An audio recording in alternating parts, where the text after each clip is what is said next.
Hello friends, আশা করি সবাই ভালো আছো। আমিও ভালো আছি।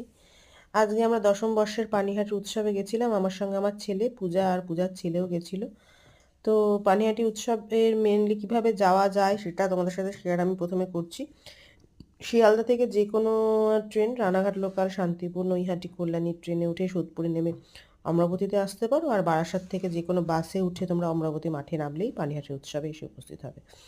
এখানে তোমরা পুষ্প প্রদর্শনী, পাখির মেলা প্রভৃতি প্রদর্শনীগুলো বসেছিল। বাচ্চাদের খুব ভালো লাগবে, তাছাড়া বড়দেরও ভালো লাগবে পুষ্প প্রদর্শনী দেখতে। এবং এখানে এত সুন্দর সুন্দর সব ফাংশন হচ্ছে। তোমার কৈলাস খের এসেছিল, সুদেশ ভোসলে, তারপরে মধুমিতা বাগচি, বিভিন্ন রকম সন্ধ্যার যে অনুষ্ঠানগুলো খুব ভালো লাগছে। তাছাড়া এখানকার বিভিন্ন রকম স্টল, খাবারের স্টল, বিভিন্ন রকম রাইড, এত সুন্দর জমজমাটি হয় আমাদের পানিহাটি উৎসব। তোমরা এই শীতের মরশুমে এসে ঘুরে দেখতে পারো, খুব দারুণ একটা ঘোরার জায়গা।